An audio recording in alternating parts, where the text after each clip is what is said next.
Svetainė flightradar24.com yra tikrai nepamainoma keliautojo gyvenime. Jį praverčia 4 labai konkrečiais atvejais ir aš parodysiu dabar, kaip naudotis šią svetainę. Visų pirma, kasgi yra flightradar24.com.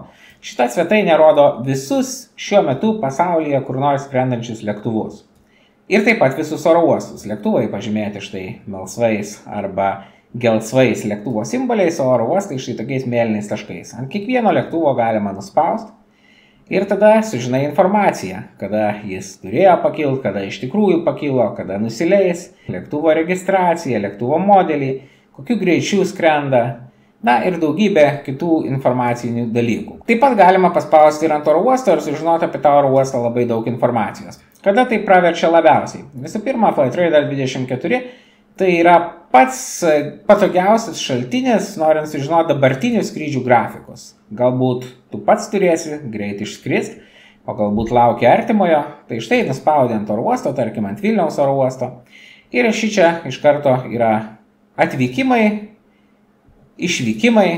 Vilniaus oro uosto tai gal paprasta ir kitur surasti tinklapį informaciją, bet taip tikrai yra nes visais pasaulio oro uostais.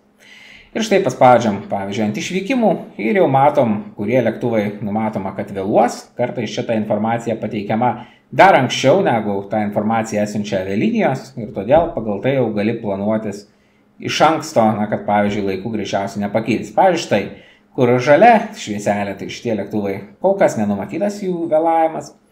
Jeigu yra raudonas taškas, tai jis vėluos. Šiuo atveju lėktuvas iš Vilniaus į Antaliją turėjo pakilti 3:45. Tačiau pakils tik valandą vėliau, 4:45. Galima pasižiūrėti ir ankstesni skrydžiai, kurie kilo šiuo atveju iš Vilniaus oro uosto ar išskrido laiku, kurie vėlavo. Taip pat atvykimai. Tai labai praverčia, jeigu lauki grįžtančio artimojo. Tarkim, artimasis turėtų grįžti iš Antalijos, štai šituo reisu, tai gali paspausti ir matosi, kad štai jis turėtų nusileisti laiku. Ir čia ne šiaip savo kažkoks spėjimas ar kažkokia informacija, todėl kad, kaip minėjau, Flightradar24 svetainė turi visų realiai šiuo metu skrendančių lėktuvų duomenis ir vietas. Taip kad čia viskas labai tiksliai. Tu net gali paspausti Show on Map ir tau parodys, kur šiuo metu ore yra lėktuvas su tavo artimuoju. Kaip sakiau, yra įmanoma pasižiūrėti ir praeities skrydžius. Nebūtinai labai gilios praeities, bet vis tiek. Kokie, sakykime, skrydžiai vėlavo pakilt, ar dar aktualiau, kokie skrydžiai vėlavo atskristi. Tai yra labai aktualu, jeigu jūs ketinat prašyti kompensacijos, jeigu jūsų skrydis vėlavo, ketinat prašyti kompensacijos, tai nepamirškit greitai po to vėlavimo, kai tik prieinat prie interneto, atsidaryti interneto svetainę flightradar24.com ir nusikopijuoti tą medžiagą iš ekrano, kad būtų įrodymas, kad jūsų lėktuvas vėlavo. Galit rinkti pačius įvairiausius kitus įrodymus, bet tikrai verta pažiūrėti ir šį. Na, štai pavyzdžiui, lėktuvas iš Antalijos turėjo skristi 22:53, atskrido 22 minutės po vidurnakčio. Tai tik 1,5 valandos vėlavimas, todėl čia jokia kompensacija nepriklausys. Taip pat nereta tokia situacija.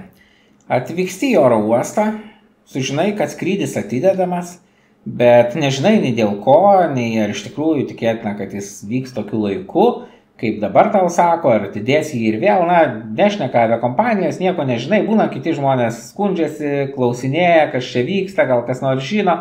Tai čia irgi padeda Flightradar sistema, vėlgi nuspaudžiam ant oro uosto, ir pavyzdžiui pasižiūrim, štai tarkim planuotum skristi į Antaliją ir matom, kad čia lėktuvas valandą vėluos.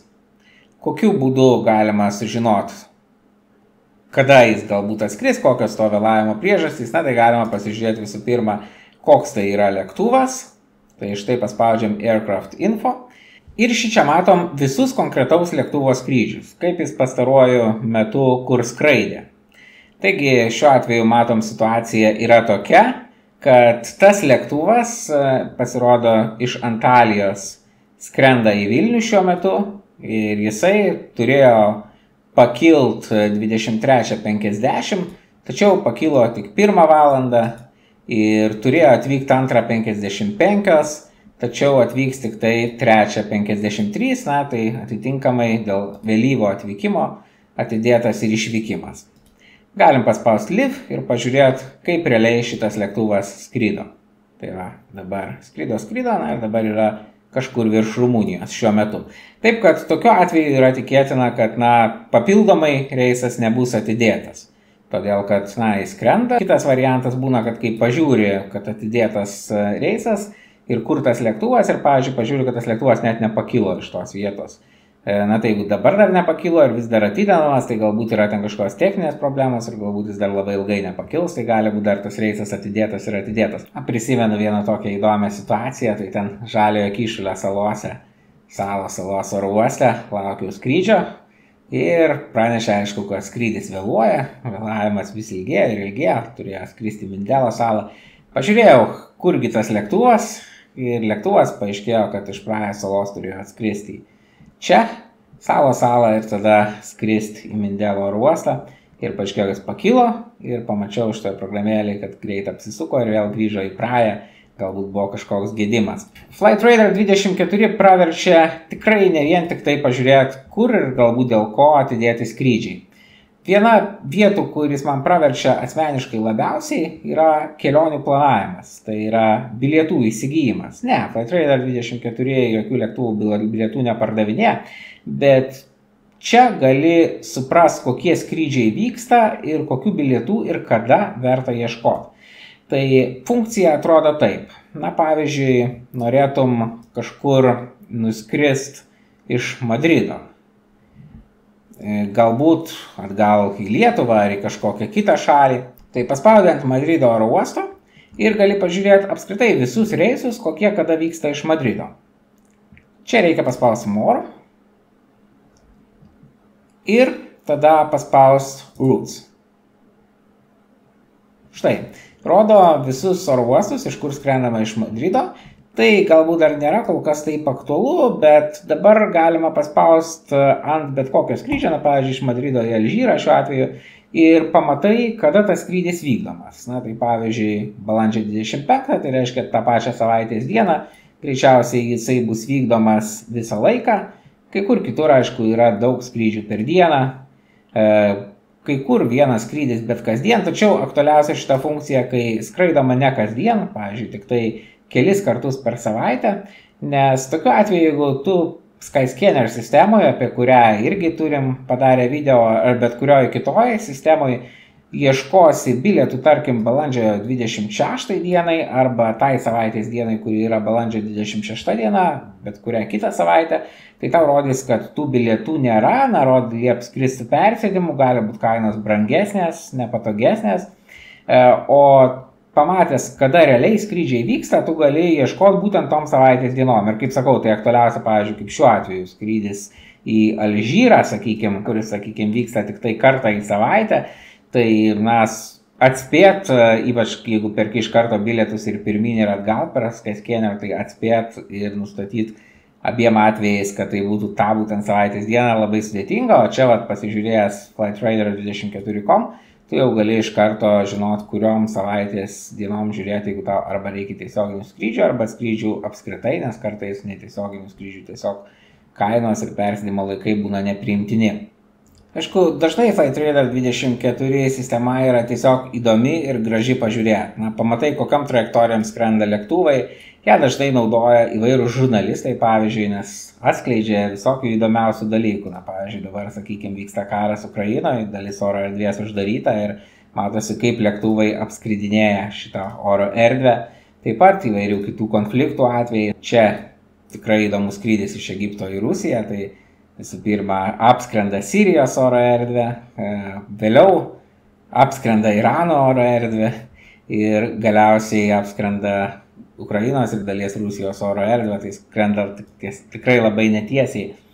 Bet jeigu nedaug dievė koks lėktuvas nukrenta, tai irgi analizuojama situacija, kada jis neteko aukščio, viskas matosi šioje sistemoje. Galite paklausti, kaip ši sistema surenka visą šitą medžiagą, tai prisideda labai daug savanorių, tam tarpe ir aš galiu pasakyti, kurie turi specialius įrenginėlius, kurie renka informaciją apie lėktuvus vietoj ir siunčia į šitą sistemą. Daugelį pasaulio vietų jų yra, bet aišku, jeigu kalba eina apie vietas virš vandenynų, tai matom, šičia yra brūkšniuota linija, tai reiškia, kad šičia joks iš tų įrenginių lėktuvo nestebėjo. Kokia yra nauda taip daryti? Nauda yra, kad tiems, kas taip daro, yra suteikiamas papildomos funkcijos, jie gali, va, čia kur parašyta, pavyzdžiui, nėra duomenų, tiksliau, va, užrakinti duomenys, tai šitą informaciją galima sužinot. Šiuo atveju aš specialiai esu išjungęs tą funkciją, kad galėčiau parodyti, kaip ši sistema atrodo kiekvienam žmogui, kuris tos informacijos pats nesiunčia. Flightradar 24.com dar turi ir vieną labai įdomų savo padalinį. Tai yra myflightradar24.com ir čia yra tokia svetainė, kurią jau visi aviacijos entuziastai ir ilgalaikiai keliautojai tikriausiai gerai žino. Ką myflightradar24.com leidžia padaryti, tai yra pasižymėti visus savo buvusius skrydžius, įtraukti į sistemą. Tai yra labai paprasta, kadangi Flightradar, kaip minėjau, turi visų apskritai skrydžių duomenis. Tau pakanka įvesti skrydžio numerį, iš kokio oro uosto į kokio oro uostą tas skrydis yra. Ir Flightradar 24 sistema padarys visą kitą. Tai štai tau bus ir padarytas toksai žemėlapis, kur galėsi pasirinkti pagal metus, kur kokiais metais skridai, tau parodo žemėlapį, tau paskaičiuos statistiką tiek pagal metus, tiek viso gyvenimo statistiką. Pavyzdžiui, kokiose vietose sėdėjai, jeigu tai įvesi, ar kokiom avialinijom daugiausiai skraidėjai, tiek pagal skrydžių skaičių, tiek pagal nuotolį, ar kokiais lėktuvais daugiausiai skridai, ar kokiais reisais, ar kokią savaitės dieną, ar kuriais metais ir taip toliau. Na ir tai toksai tikrai gražus tavo kelionės iliustruojantis žemėlapis. Bet čia jau yra šiek tiek kitas dalykas. Tai ne kelionių planavimas, tai savo buvusių kelionių prisiminimų pasižymėjimas ir dažnas rimtesnis keliautojas taip daro, nebūtinai šitoje sistemoje, bet kai kas turi sieninius žemėlapius, kai kas žymi keliones ant savo atlasų, kai kas kolekcionuoja kažkokius daiktus ar suvenyrus iš kitų kelionių, bet tai jau yra tema kitam video, o šitam kanale AŽ kelionės turim tikrai daug video apie pačias įvairiausias programėles ir sistemas, kurios padeda planuotis keliones ar įdomiau keliauti. Taip pat kviečiu aplankyti svetainę augustinas.net, kur yra daug rašytinių kelionių vadovų, po daugiau kaip 100 pasaulio šalių, viskas parašyta mano paties, iš mano paties patirties ir taip pat kelionių patarimų, kaip planuoti, organizuoti keliones, taip pat viskas iš mano patirties. Jeigu atrodo, kad šitas video jums praverčia, kviečiu spausti mygtuką like ir jeigu norite pamatyti daugiau tokių video, prenumeruoti šį kanalą. O kokiom programėlėm naudojatės jūs? Kokios programėlės kelionių planavimui pristatymą ar pasakojimą apie jos paslėptas funkcijas norėtumėt išgirsti šičia? Parašykite.